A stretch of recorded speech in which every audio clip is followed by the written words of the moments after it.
Nama saya Royal Sembahulun. Saya dari Sembalun. Saya anggota HPI, kemudian juga merupakan ketua Asosiasi Darwis Lombok Timur. Sebelumnya saya mewakili kawan-kawan mengucapkan terima kasih banyak yang sebesar-besarnya atas pedulinya Bapak-Bapak Dewan yang terhormat, sehingga berinisiatif untuk membuat atau mengeluarkan perda terkait dengan rencana induk pembangunan pariwisata Kabupaten Lombok Timur. Namun sebelumnya mungkin saya tidak akan berbicara banyak terkait dengan derap, karena saya yakin di sini sudah disusun dengan sebaik mungkin oleh para ahli. Tetapi saya ingin kembali terkait dengan pedoman penyusunan Riparda itu sendiri. Karena dari tadi Pak Dewan dari tadi mengatakan bahwa kita harus hati-hati, dan memang harus seperti itu. Sejak awal ketika kami diundang di dalam membahas naskah akademik, pada saat itu sebenarnya saya sudah protes sama teman-teman. Artinya tiba-tiba kita diundang terkait dengan pembahasan yang untuk perda. Tetapi semestinya kita harus diundang ketika di dalam penyusunan dokumennya. Coba bayangkan tadi Bapak Dewan mengatakan bahwa ketika ketemu sama orang Kementerian Pariwisata ditanya terkait dengan Riparda.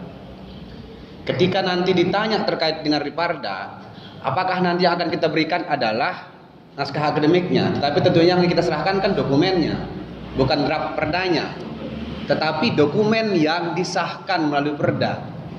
Nah, lantas bagaimana kalau kita nggak punya dokumen? Atau kita memiliki dokumen tetapi dibuat tahun 2015. Artinya itu tidak, data-data yang ada di sana tidak representatif lagi. Sembalun tahun 2015 berbeda. Kemudian Jorwaru tahun 2015 berbeda.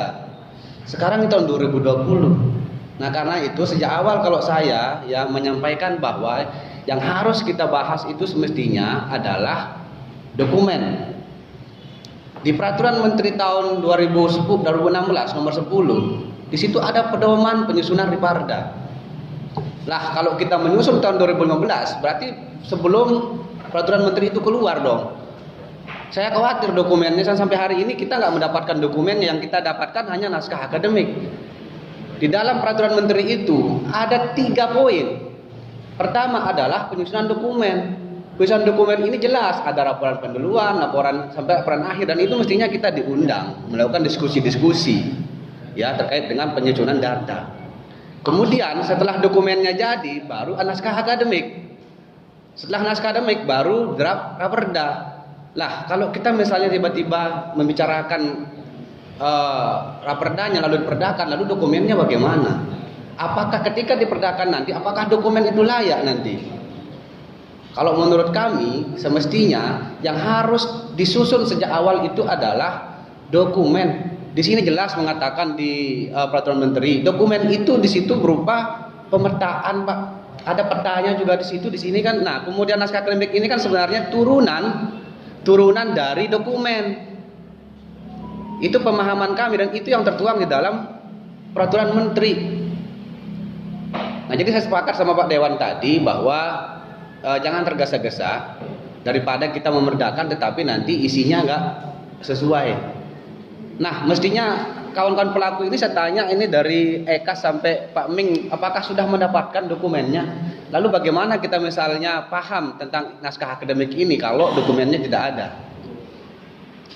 Nah, jadi ini yang saya bingungkan, karena saya baru pulang dari Papua, Pak, Sorong. Di situ lagi menyusun, kemudian kemarin kami diundang untuk survei lokasi para layang di sana, ketemu sama wali kotanya juga, dan mereka sedang menyusun Riparda juga. Dan saat ini mereka sedang menyusun dokumen, di situ lengkap di dokumennya, tidak hanya peta setiap destinasi yang digambarkan di dokumen itu, tetapi juga ada video 3 dimensinya di masing-masing kawasan gitu loh. Nah, sehingga kalau itu misalnya kita tunjukkan kepada kementerian, insya Allah kita akan disupport. Tetapi kalau misalnya kita menawarkan dokumen yang artinya kurang lengkap, maka ini kemudian akan menjadi permasalahan.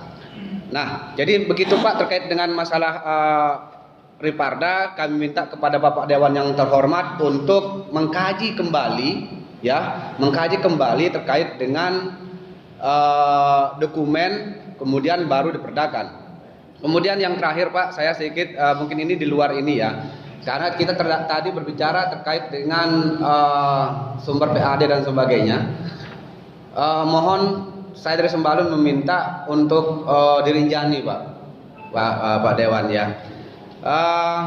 Ada rencana Pak Bupati membuat jalan sampai pos 2. Sebenarnya ini adalah peluang besar yang kalau kita mengacu pada tahun 2016 kunjungan itu hampir 100.000 dari Sembalun.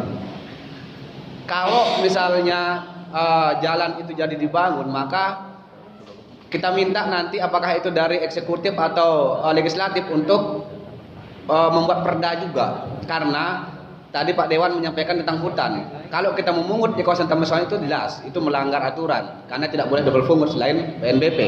Tetapi ketika misalnya ada kawasan KSPN di sana, kawasan strategis pariwisata nasional, kemudian Pemda juga buat jalan, kita bisa buat susun perda Pak tentang retribusi. Jadi setiap orang masuk Sembalun, lewat Sembalun masuk kawasan yang kita tetapkan itu berbayar.